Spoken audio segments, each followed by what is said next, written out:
Hey, this is Paul with Collector's Escape, talking a little bit today about horror books. Now, we've talked a lot about science fiction and fantasy books, but one of the things we're doing with our master library is we want to put in at least 1,500 great horror books. Now, if you're a book reader, there's obvious books that go into here. Of course, you've got your Stephen King, we've already started that, your Dean Koontz, Anne Rice, Peter Straub, Clive Barker. There's a few classic and contemporary writers that are just so big, and we will individually cover those where we have just about all of them, or a big number that we can talk to and see which one of those authors have books that you like and what are the favorite books. But there's a lot of other great author writers out there. Now, some of them are classic authors that I just did not know about, and I was looking through some of those today. Then some are contemporary or middle of the road that I just didn't know about, and I think this happens to people all the time. We went and picked a few books to start collecting, and we're going to collect all of the books in these author sets, but I want to share them with you and see if you know about these authors. The first one is C. Terry Klein Jr., and this is one of his books entitled Prey. Now, this author has been writing through the 60s. I believe he's passed away now. And Prey caught my eye because of the eye on the front. The covers often do. And it reads back here, the synopsis for the book is, the first threat came over the phone. It was a chilling voice threatening to kill the sheriff. But the sheriff was already dead. And the calls kept coming. Even as Brad Taylor took over the sheriff's job from his father, Bo, abruptly the ominous callers appeared in town, intimidating, swearing to destroy the rest of the Taylors. Who is this man? What is his link to the dead sheriff? Before anyone can answer, the entire Taylor family becomes prey to the brilliantly calculating madman who strikes suddenly, kidnapping Brad's 2 children, and the book goes on. Now, one of the things about this author that I didn't know is in 1975 he wrote a highly popular book called Damon. This book is about a young child that had a medical condition that caused him to have these powers and different things that made him strange and different. Now, where have you heard Damon before? What movie sets was a Damon who was different from all the rest of the children? So that's would be my thing to you to come out and check out that book. We're going to get the entire set of this author set, and we'll show you the follow-ups. But this is the first of our horror edition, new authors to come into the library. The next one is Christopher Fahy and Eternal Bliss. Are you familiar with this author? Now, the story synopsis behind Eternal Bliss is about a teenage beauty. It reads, no one ever took Alan Swan seriously.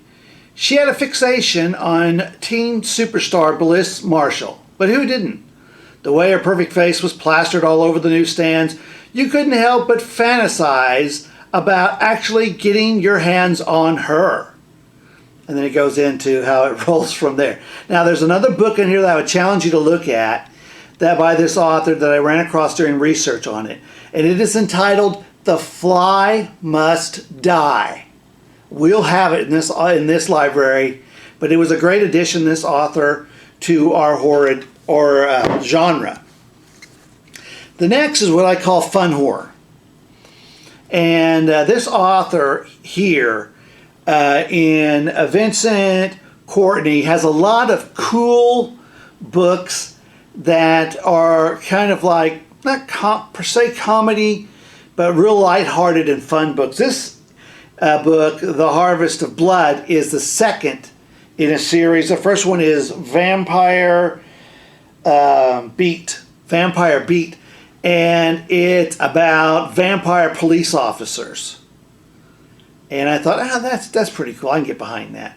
And so we're going to get all of his authors' books. There's another one in this author's called Goblins.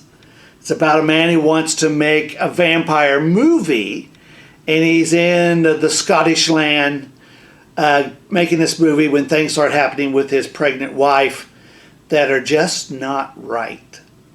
And so this is another one. If you know these authors, let us know. Throw in some information about them. Now here's an author that you all probably know as science fiction lovers, L. Ron Hubbard. L. Ron Hubbard's Dianetics and tons of other books. He is in our list of authors that we're collecting all of his works. But I did not know that he had a horror book, or that he wrote horror, or what they would call compelling suspense. I would read you the backside for this L. Ron Hubbard horror book. Professor James Lowry didn't believe in spirits or witches or demons, not until a gentle spring evening when his hat disappeared, and suddenly he couldn't remember the last 4 hours of his life. Now, the quiet university town of Atworthy is changing, slightly at first, then faster and more frightening. Each time he tries to remember, Lowry is pursued by a dark, secret evil that is turning his whole world against him, while it whispers a warning from the shadows. If you find your hat, you'll find your 4 hours. If you find your 4 hours, then you will die. That's my radio voice for you. And so L. Ron Hubbard, who would have known? He's got horror books. Popeye C. Brite, Lost Souls. Again in the vampire genre, though it was not pursued when I picked up these books. This author has a lot of books, and I just wasn't aware of him, and so I've picked him up. Another one that caught my eye, and I know this is cover-wise, but I kind of like these covers that jump out and have old things that happen, sort of like a pop-up horror. So you start up here, and then you get behind the door, and coming to get ya, Sins of the Flesh. And this is by Don Davis and Jay Davis. We'll see whether or not we make this a permanent full collection, or if this book itself just goes in. But the title of it is The Wages of Sin is Death.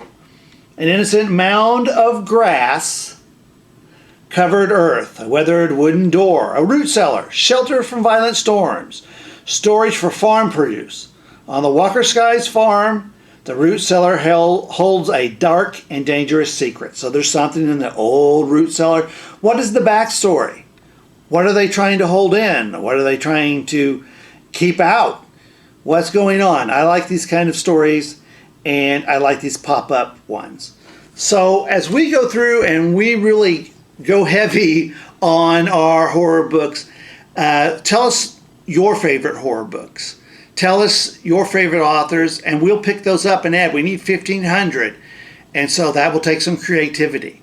While you're at it, also check out our new horror book shirts. This goes in line with our entire book shirt linkage. So we have links below if you like mystery books, science fiction books, if you like dystopian books, horror books. These cool shirts let you walk in style, read in style, and share your love of books with others. And the proceeds help us continue what we're doing here with building and bringing you new books and ideas and sharing the love of reading. My name is Paul for Collector's Escape. We'll talk to you soon. Keep reading, keep having fun.